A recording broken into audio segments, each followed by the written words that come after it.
तर भारत आणि पाकिस्तानमधल्या तणावाच्या पार्श्वभूमीवर आता एका नवीन वादाला तोंड फुटलंय। पाकिस्तानचे पंतप्रधान शहबाज शरीफ यांनी सियालकोटमधल्या पसरूर लष्करी छावणीत जात जवानांना भेट देताना भारताचे पंतप्रधान नरेंद्र मोदी यांच्या कृतीची नक्कल केल्याचा आरोप होतोय। पण या दोनही भेटींमध्ये नेमका फरक काय, या दोनही नेत्यांनी दिलेल्या संदेशात फरक काय, याविषयीचा रिपोर्ट पाहूया। कॉपी कॅट शहबाज शरीफ, मोदींची नक्कल करत घेतली सैन्याची भेट। पराभवानंतर पाकिस्तान सैरभैर, भारत माता की। दोन नेते, दोन भेटी आणि दोन संदेश।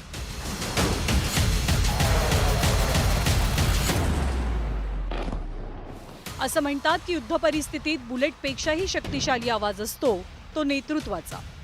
भारत पाकिस्तानच्या युद्ध परिस्थितीत जेव्हा दोनही देशाच्या पंतप्रधानांनी आपल्या सैन्याची भेट घेतली तेव्हा या दोन भेटींमधला फरक सूर्यप्रकाशा इतकाच लख्ख होता। ऑपरेशन सिंदूर नंतर पंतप्रधान नरेंद्र मोदी आदमपूरच्या एअरबेसवरती पोहोचले। हा तोच एअरबेस आहे जो उद्ध्वस्त केल्याचा खोटा दावा पाकनं केला आणि त्यामुळे जाणीवपूर्वक आदमपूरला येत मोदींनी सैन्याचं मनोबल वाढवलं। हवाई दलाच्या पाठीवर कौतुकाची थाप देत जोशपूर्ण भाषणही केलं। मोदींनी आदमपूर भेटीतनं पाकिस्तानला इशारा तर दिलाच, पण पाकनं केलेल्या सगळ्या दाव्यांची पोलखोल केली। पंतप्रधान मोदींच्या भाषणावेळी त्यांच्या पाठीमागे दिमाखात उभी होती भारताची आधुनिक कवच कुंडलं S-400 डिफेन्स सिस्टीम, तर मोदींच्या फोटोंमध्ये झळकली भारताच्या हवाई दलाची ताकद MiG-29। आकाश जैसे हमारे मेड इन इंडिया प्लेटफॉर्म हो, इनको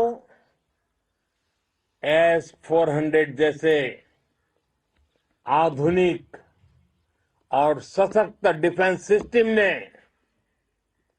अभूतपूर्व मजबूती दी है। एक मजबूत सुरक्षा कवच भारत की पहचान बन चुकी है। पाकिस्तान की लाख कोशिश के बाद भी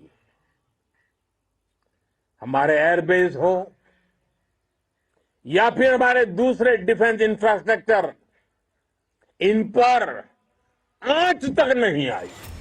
मोदींच्या भेटीनंतर पाकचे पंतप्रधान शहबाज शरीफ यांनाही दौऱ्याची हुक्की आली।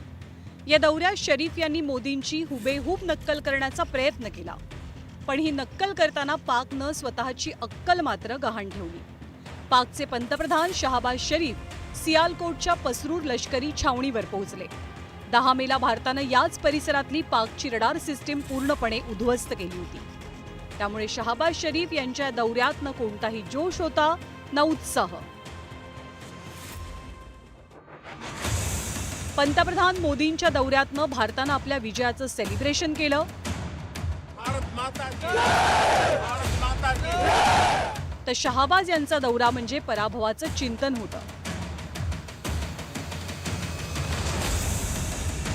मोदींच्या दौऱ्यात भारताच्या आधुनिक शस्त्रसज्जतेची झलक दिसली, तर शहबाज यांच्या दौऱ्यातनं पाकच्या शस्त्रसज्जतेचा मागासपणा जगानं पाहिला। मोदींच्या भाषणाच्या बॅकग्राऊंडला होती S-400 रडार सिस्टीम, तर शहबाज उभे होते चायनीज मेड अल खालिद टँकवर। आधुनिक वॉरफेअरच्या काळात पाकिस्तान आजही टँकवरती अवलंबून असल्याचं पाहायला मिळालं, तर पाक आर्मी समोर शहबाज शरीफ यांनी उसना उसन आणून भाषण ठोकलं खरं, पण त्यात जराही दम नव्हता।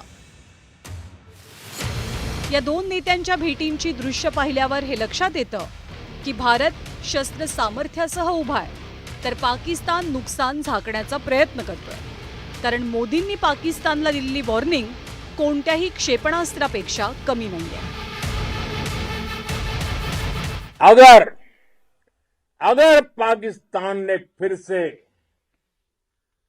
आतंकी गतिविधि या सैन्य दुस्साहस दिखाया तो हम उसका मुंह तोड़ जवाब देंगे। ये जवाब अपनी शर्तों पर अपने तरीके से देंगे।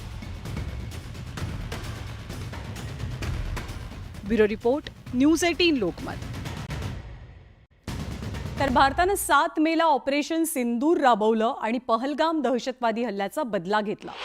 पाकिस्तानमधील 9 दहशतवादी तळ त्यांच्यावरती हवाई हल्ले करत भारतानं हे तळ उद्ध्वस्त केले. या ऑपरेशनचं वैशिष्ट्य म्हणजे भारतानं पाकिस्तानच्या चीनी बनावटीच्या हवाई संरक्षण यंत्रणेला अवघ्या 23 मिनिटात जाम करून टाकलं.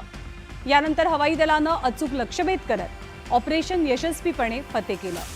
ऑपरेशन सिंदूरनं पाकिस्तानचं चीनी आणि तुर्की बनावटीचं तंत्रज्ञान कसं फेल आहे हे जगाला दाखवलं. यात चीनी बनावटीचं PL-15 क्षेपणास्त्र, तुर्की बनावटीचं इहाव, लांब पल्ल्याचे रॉकेट्स, क्वाडकॉप्टर आणि व्यावसायिक ड्रोन्स यांचा समावेश होता. पाकिस्ताननं अत्याधुनिक शस्त्रास्त्रांचा वापर करून सुद्धा पाकिस्तान भारताचा हल्ला काही रोखू शकला नाही. भारतानं आपण तंत्रज्ञानात कसे श्रेष्ठ आहोत हे पाकिस्तानसह जगालाही दाखवलं.